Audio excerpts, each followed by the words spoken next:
Assalamualaikum warahmatullahi wabarakatuh. Selamat pagi semuanya. Perkenalkan, saya Widi Eka Putri, NPM 2022 1250592 dari kelas Extension Universitas Indraprasta PGRI Jakarta, jurusan Pendidikan Bahasa Inggris. Pada kesempatan kali ini saya diberikan tugas oleh dosen mata kuliah English Proficiency mengenai causative verb dan subjunctive. Mungkin teman-teman di sini udah ada ya yang pernah dengar atau bahkan tahu apa itu causative verb dan subjunctive mood. Oke, di sini saya akan menjelaskan kembali apa itu causative verb dan subjunctive mood. Yang pertama adalah definisi causative verb. Apa sih teman-teman causative verb itu? Causative verb itu adalah subjek itu tidak langsung melakukan tindakan, tetapi dia mengakibatkan atau meminta orang lain menyebabkan bertindak atau melakukan sesuatu yang kita suruh. Dengan kata lain, kita meminta tolong atau meminta seseorang untuk melakukan sesuatu atau tindakan yang kita suruh. Seperti itu ya teman-teman. Kemudian dalam causative verb memiliki beberapa bentuk ya teman-teman, seperti have, let, make, allow, help, dan get. Dari keenam bentuk ini memiliki rumus yang kurang lebih sama ya teman-teman, yaitu adalah subject plus causative verb plus person plus verb. Tapi khusus untuk get, allow, dan help, sebelum verb itu wajib ditambahkan to, yaitu rumusnya menjadi subject plus causative verb plus person plus to plus verb. Oke teman-teman, di sini bedanya hanya itu saja. Have ini memiliki 3 bentuk, yaitu has, have, dan had. Untuk present tense, digunakan has or have. Untuk past tense, digunakan had, karena untuk waktu lampau. Bedanya have dan has ini, dilihat aja ya teman-teman dari subjeknya. Kalau dia subjeknya Ayu Dewi, itu wajib menggunakan have. Kalau subjeknya she, he, it, itu wajib menggunakan has. Perlu diingat, have dan has digunakan untuk simple present tense.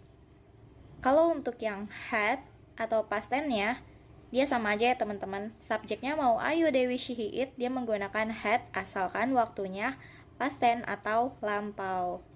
Contoh yang pertama yaitu have. I have my car washed every week. Artinya, saya meminta orang lain mencuci mobil saya setiap minggu. Subjeknya di sini I, waktunya present tense. Kemudian yang kedua has. She has her hair styled by a professional. Artinya, dia meminta seorang profesional menata rambutnya. Kemudian contoh past tense-nya yaitu had adalah I had my phone repaired yesterday.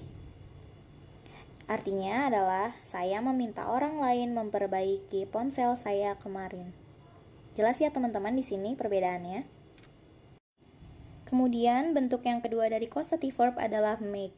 Make terbagi menjadi dua, yaitu make dan made.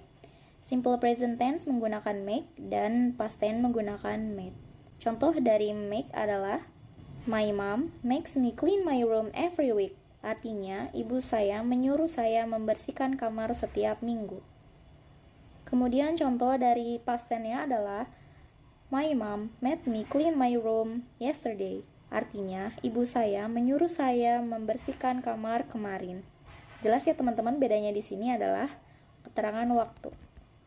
Kemudian bentuk ketiga dari causative verb adalah get. Get memiliki dua bentuk, yaitu simple present tense menggunakan get dan simple past tense menggunakan got. Contoh dari get adalah I get my brother to help me with my homework now. Artinya, saya meminta adik saya membantu saya mengerjakan pekerjaan rumah sekarang. Kemudian bentuk lampaunya diubah menjadi got, yaitu I got my brother to help me with my homework yesterday. Artinya, saya meminta adik saya mengerjakan PR saya kemarin. Paham ya teman-teman di sini perbedaannya? Kemudian bentuk lain dari causative verb adalah let. Berbeda dengan have dan get, let biasanya digunakan untuk memberikan izin atau kesempatan. Contohnya adalah I let my brother use my car. Artinya, saya membiarkan adik saya menggunakan mobil saya. Kemudian ada bentuk lain dari causative verb yaitu help. Biasa digunakan dalam berbagai konteks, memberikan pertolongan langsung atau memberikan dukungan secara langsung maupun tidak langsung.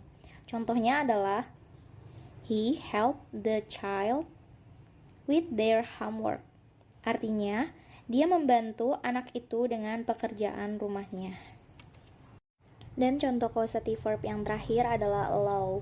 Allow juga memiliki dua bentuk ya teman-teman, yaitu simple present tense dan past tense-nya.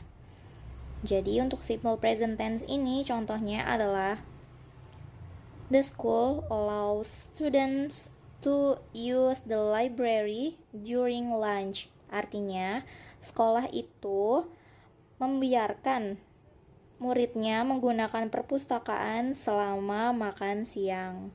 Kemudian contoh past tense dari allow adalah she was allowed to go home early yesterday. Artinya dia dibolehkan pulang lebih awal kemarin. Jelas ya teman-teman bedanya di sini? Oke teman-teman, sekarang waktunya kita kuis. Setelah tadi saya jelasin, kita latihan ya. Yang pertama, they bla bla bla him come late this week. Kira-kira jawabannya apa ya teman-teman? Oke, sekarang kita kerjain bareng. Kita lihat dulu kalimatnya. This week itu merupakan waktu kini. Berarti ini simple present tense ya. Terus kita lihat subjeknya they. Berarti kalau misalkan causative verbnya have, diisinya tahu dong teman-teman? Ya, jawabannya betul. Have. They have him come late this week. Artinya, mereka membuat dia datang terlambat minggu ini. Good job teman-teman. Kemudian kuis yang kedua, yang make. Oke ya, kita mulai. My mom, bla bla bla, me clean my room now. Kira-kira apa ya teman-teman isinya? Oke, kita lihat dulu ya. Now itu merupakan bentuk dari simple present tense. Di sini udah jelas ya teman-teman, jawabannya make. Oke teman-teman, lanjut ke kuis selanjutnya yaitu let. I bla bla bla my friend use my pen. Kira-kira apa ya teman-teman jawabannya? Betul, jawabannya adalah let. Kemudian bentuk yang get ya teman-teman. Oke, kita mulai ya. Carlos bla bla bla his son take French classes last week. Kira-kira jawabannya apa ya teman-teman? Oke, kita lihat ya. Di sini last week. Berarti dia past tense atau waktu lampau. Get waktu lampau menjadi got. Berarti jawabannya adalah Carlos got his son take French classes last week. Oke, good job teman-teman. Oke, sekarang saya akan membahas mengenai subjunctive mood. Apa sih arti dari subjunctive mood? Jadi, subjunctive mood merupakan bentuk kata kerja yang mengungkapkan keinginan, harapan, atau kemungkinan yang tidak pasti. Sebelum saya membahas mengenai contoh dari subjunctive mood, saya akan membahas mengenai rumus dari subjunctive mood. Berbeda dengan causative verb, setiap bentuk dari subjunctive mood memiliki rumus yang berbeda ya teman-teman. Contohnya adalah yang as if dan as though ini. Rumus dia adalah subject plus verb plus as if or as though plus subject plus verb. Biasanya berbentuk past tense. Contoh kalimat dari as if dan as though ini adalah Siti eats much as if she had not eaten for a month. Artinya, Siti makan banyak seakan-akan dia sudah tidak makan sebulan.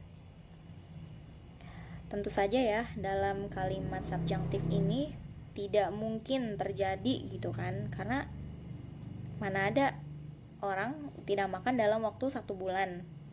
Kemudian contoh yang lain adalah my friend looked as if she had seen a ghost.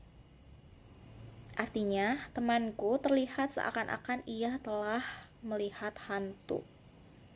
Kemudian, untuk rumus subjunctive mood yang berbentuk wish. Rumusnya adalah I wish plus subject plus verb. Biasanya menggunakan kalimat lampau atau past tense dan past perfect. Contohnya, I wish he were here to repair my computer. Artinya, saya harap dia di sini memperbaiki komputer. Kemudian contoh lain dari I wish ini adalah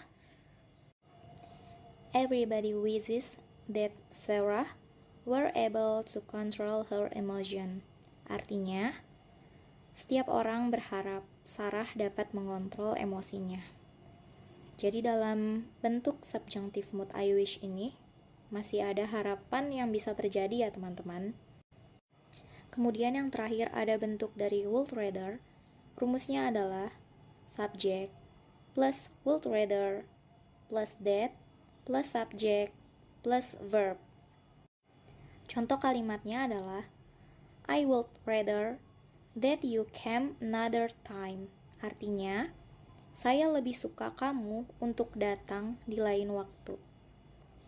Contoh lainnya adalah she would rather that he wasn't so angry.